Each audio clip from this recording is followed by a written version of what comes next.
Friends, now we will just discuss the electrolysis process, and we are taking the example of sodium chloride. Now the electrolysis of sodium chloride can be either done by passing the electric current through the molten NaCl or through the aqueous NaCl solution.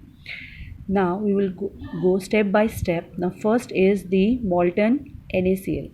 Now you can see here that in the electrolytic cell we have taken the fused NaCl, right? That means it will be in the liquid state.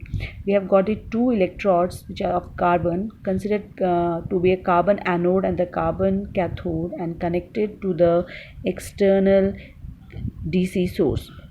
Now the electrode connected uh, to the negative electrode is going to work as a cathode, and the other which is connected to the positive electrode will be acting as a anode. Now when the circuit is closed, the battery acts as an electron pump, right? Therefore the electron from the battery now enters in the solution through cathode, and they leave the solution through the anode to return to the battery. Now here the electrode process in the electrolytic cell is shown here. Here NaCl will undergo the electrolysis and will give Na plus and Cl negative. At cathode, sodium ion, being a positively charged ion, will move toward the cathode at oppositely charged electrode, and there it will just accept one electron and give sodium atom.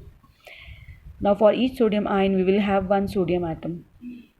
Now at the anode there is the chloride ion will move. Two chloride ion will give Cl2 plus 2 electrons.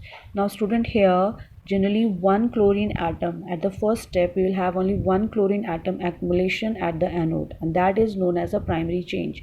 Now when the two chlorine atoms will combine and form Cl2, it will give a secondary change. In the same way, at the first sodium ion accepting one electron and depositing as sodium, this is the primary change, and here there is no secondary change taking place. It means that the primary change will occur, but it is not compulsory. It will be followed with the secondary change.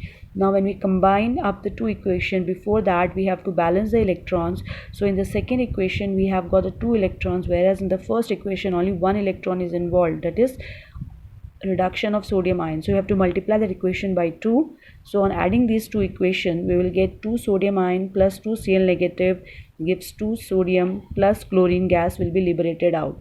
So we can conclude here that during the electrolysis of molten NaCl, a pale green chlorine gas is evolved at the anode, and at the cathode we have got silvery white sodium metal which floats on the molten NaCl. Now just come through the we'll go through the aqueous NaCl solution electrolysis. Here the difference is that when it is a molten NaCl, we have the electrolysis of only sodium chloride, and here only two ions will be available in the solution. Whereas in aqueous NaCl, here what happens that along with the electrolysis of sodium chloride, electrolysis of water will also take place simultaneously. Now at the cathode, the two ions which will be moving will be sodium ion and the hydrogen ion. They will be moving right toward the cathode.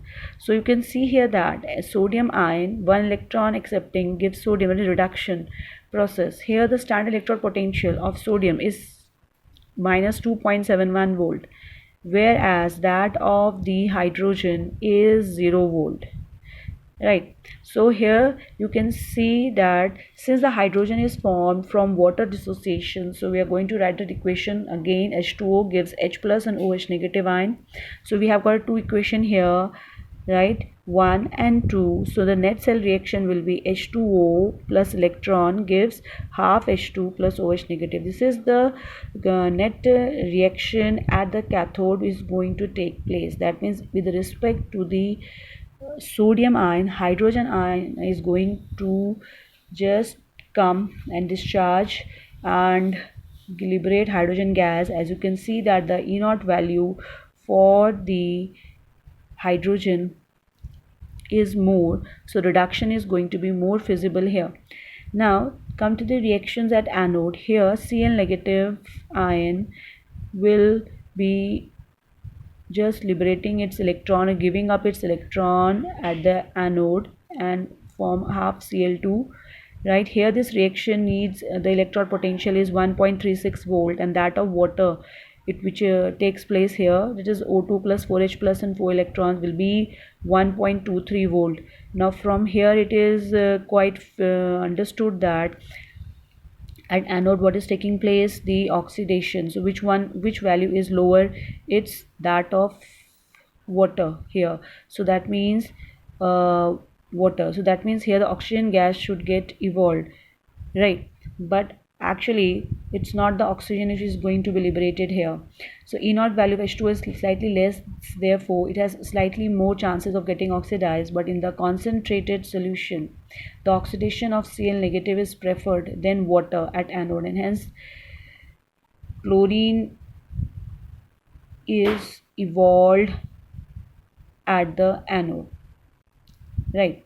Now one thing is there that which ion is going to deposit at which electrode when we have got more than two ions or cation or anion, right?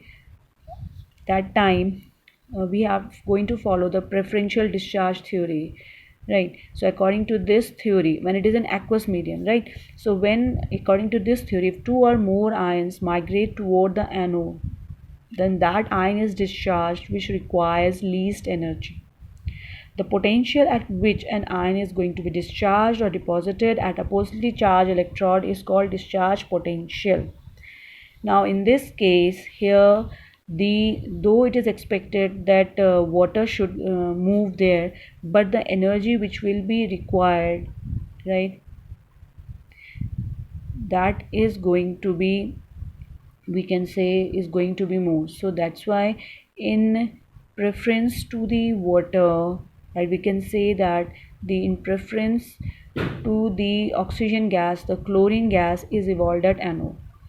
So during electrolysis of NaCl, right, since the discharge potential of chlorine is less, right, therefore it is going to discharge at anode. So therefore we can conclude that during the electrolysis of aqueous NaCl, hydrogen is evolved at the cathode and chlorine gas is evolved at the anode.